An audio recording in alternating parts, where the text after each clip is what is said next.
নমস্কার, আপনারা দেখছেন রিতার রান্নার গল্প। আমি রিতা। আজকে আমি কাঁঠাল দিয়ে ছোলার ডাল বানাবো। তার জন্য আমি কিছুটা ছোলার ডাল আর ছোট ছোট টুকরো টুকরো করে আলু কেটে নিয়েছি। এগুলোকে আমি কুকারের মধ্যে দিয়ে সিদ্ধ করে নেব।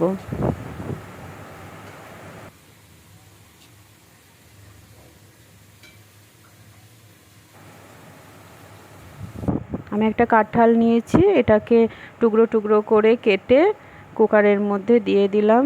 এটাকে সিদ্ধ করে নিতে হবে।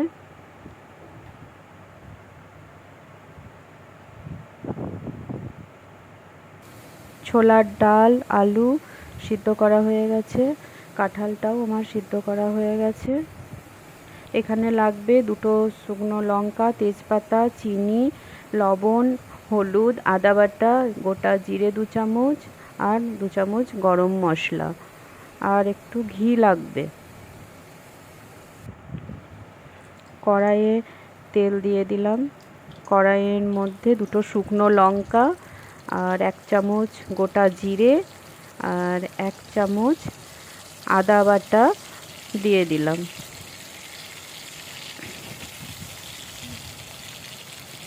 এগুলোকে ভালো করে নাড়াচাড়া করে নিলাম।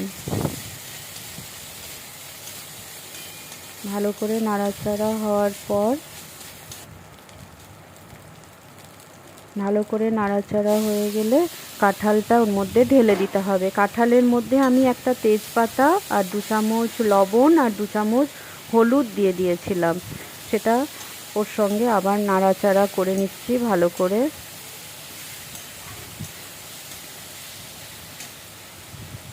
ভালো করে নাড়াচাড়া করে নিলাম 1 মিনিট ধরে। ভালো করে নাড়া হয়ে গেলে পরে ওর মধ্যে আমি ছোলার ডাল আলু যেটা সিদ্ধ করেছিলাম সেটা ওর মধ্যে দিয়ে দিলাম।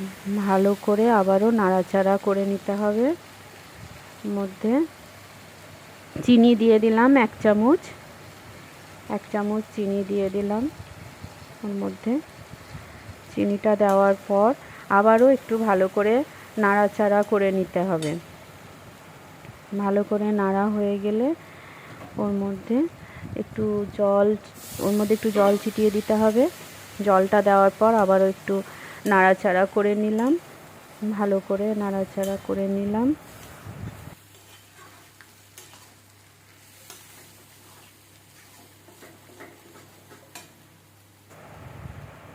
ভালো করে নাড়া হয়ে গেলে ওর মধ্যে 2 চামচ গরম মশলা দিয়ে দিলাম। গরম মশলাটা দেওয়ার পর এটাকে আবারও একবার ভালো করে নেড়ে চেড়ে নিতে হবে। ভালো করে নেড়ে নিতে হবে। ভালো করে নেড়ে নিলাম।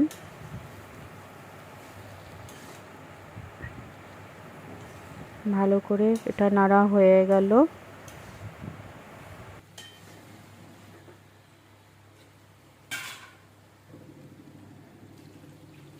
মধ্যে আমি জল দিয়ে দিলাম।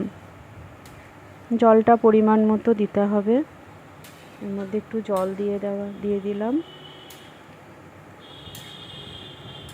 এবার একটু এটা ফুটতে থাকবে। এটা একটু ফুটে গেলে 2 চামচ ঘি দিয়ে দিতে হবে। 2 চামচ ঘি মিশিয়ে দেওয়া হলো, দিয়ে একটু ভালো করে নেড়ে নেওয়া হলো। একটু নেড়ে দিলাম ভালো করে।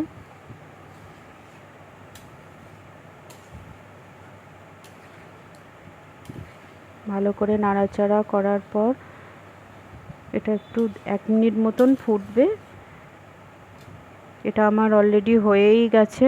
এটা আমি নামিয়ে নিলাম। যদি ভিডিওটি ভালো লেগে থাকে তাহলে লাইক শেয়ার সাবস্ক্রাইব করে দিবেন।